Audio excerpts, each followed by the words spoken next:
नमस्कार मित्रांनो, कसे आहात सगळे? बरे आहात ना? आज आपण बघूया ठरलं तर मग या मालिकेचा आजचा म्हणजेच 14 नोव्हेंबरचा एपिसोड.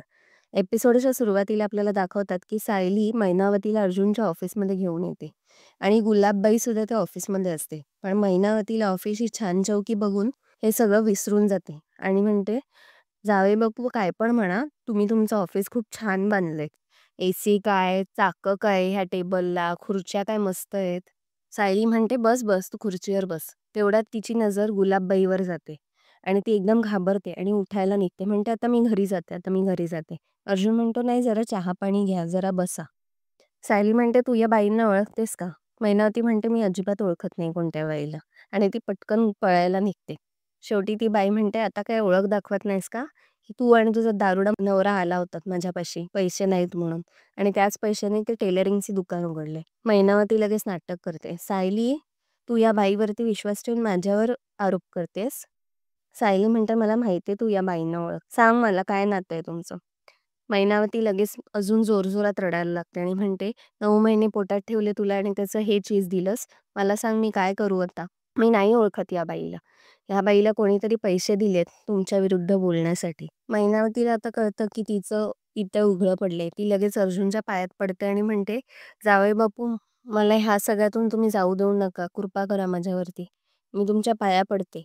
जोपर्यंत तुम्ही म्हणत नाहीत की हा माझा खोटा आळ तुम्ही विश्वास ठेवला नाहीये, तोपर्यंत मी पायातून उठणार नाही तुमच्या." अर्जुनला एकदम विचित्र वाटतं हे सगळं. तो तिला उठवतो आणि म्हणतो, "तुम्ही रडू नका, आधी पाणी प्या.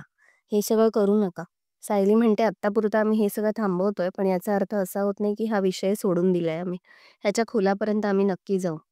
आणि अर्जुन म्हणतो, "गुलाबबाईंचं नाव आपण पोलिसांमध्ये द्यायलाच हवं. जोपर्यंत आत्तापर्यंत ज्यांनी जे जे काही केलंय त्याची शिक्षा त्यांना व्हायलाच हवी." ते लगेच इन्स्पेक्टर सावंतला फोन करतो.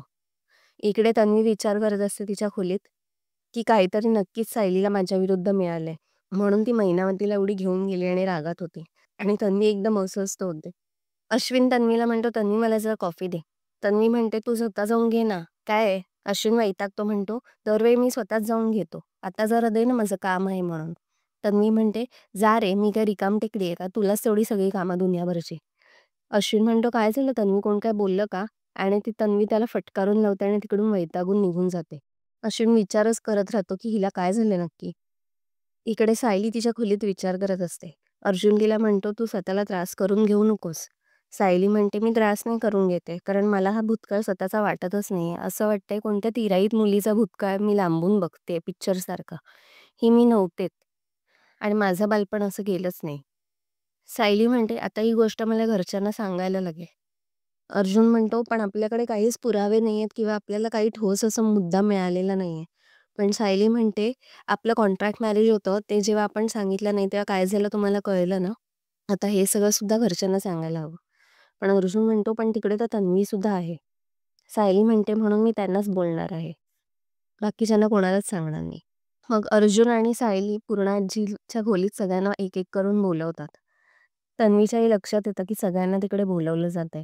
ती विचार करते, पटकन मी जाऊन दरवाजाच्या बाहेर उभी राहते. सायली सगळ्यांना गोळा करते आणि म्हणते की मला कळतंय की आई बाबा हे खूप विचित्र वागतात.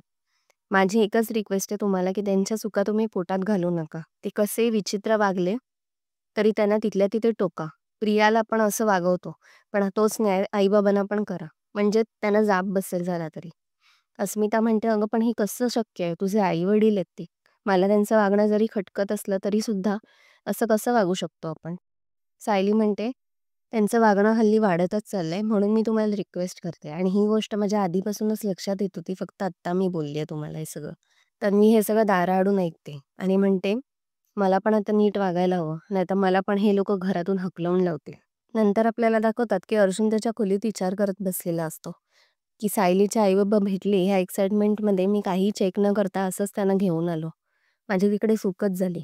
नंतर सायली येते आणि त्याला कॉफी देते आणि म्हणते, "कसला विचार करताय?" अर्जुन म्हणतो, "माझी बायको किती हुशार आहे ह्याचा विचार करतोय." सायली म्हणते, "उगाच थट्टा मस्करी करू नका. मी पण काही कमी नाहीये. मला पण कोणाचाही माग काढता येतो." अर्जुन म्हणतो, "अगं त्याच्यात शंकाच नाहीये, मला माहिती आहे." आणि सायली असं नाक उडून निघून जाते. नंतर अर्जुन खाली येतो आणि म्हणतो, "मला लवकर ऑफिसला जायचंय, मला इन्स्पेक्टर सावंत भेटायचंय." सायली म्हणते, "एवढीच घाई तर स्वतःच डबा भरून घ्या ना." मित्रांनो, आजचा भाग इथेच संपला. पुढील भागात आपल्याला दाखवतात की अर्जुन इन्स्पेक्टर सावंतना भेटायला गेलेला असतो. चैतन्य त्यांना लोखंडेंचा फॅमिली फोटो दाखवतो आणि म्हणतो की ह्या मागच्या उभ्या राहिलेल्या कपल तुम्ही ओळखता का? काही केस वगैरे झाली आहे का?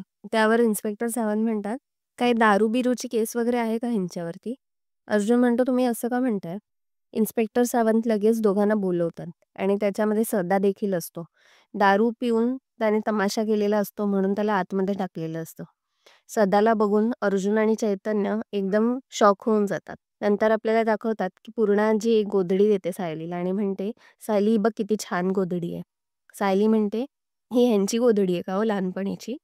त्यावर पूर्णाजी म्हणते, नाही ही प्रतिमा आत्याची आहे. तिला ह्या गोधडीशिवाय झोपच नाही लागायची. तुला माहिती आहे का? सायली म्हणते, आता प्रतिमा आत्यांना सगळं आठवायला लागलंय. आपण एक काम करूया, ती गोधडी जाऊन प्रतिमा आत्यांना देऊया. नंतर सायली, पूर्णाजी सगळे प्रतिमाच्या घरी जातात आणि प्रतिमेच्या अंगावर ही गोधडी अंतरतात आणि आश्चर्य म्हणजे प्रतिमाला हे सगळं आठवतं. मित्रांनो, आजचा भाग तुम्हाला कसा वाटला हे कमेंट्समध्ये नक्की कळवा. आपण भेटूया पुढच्या भागात.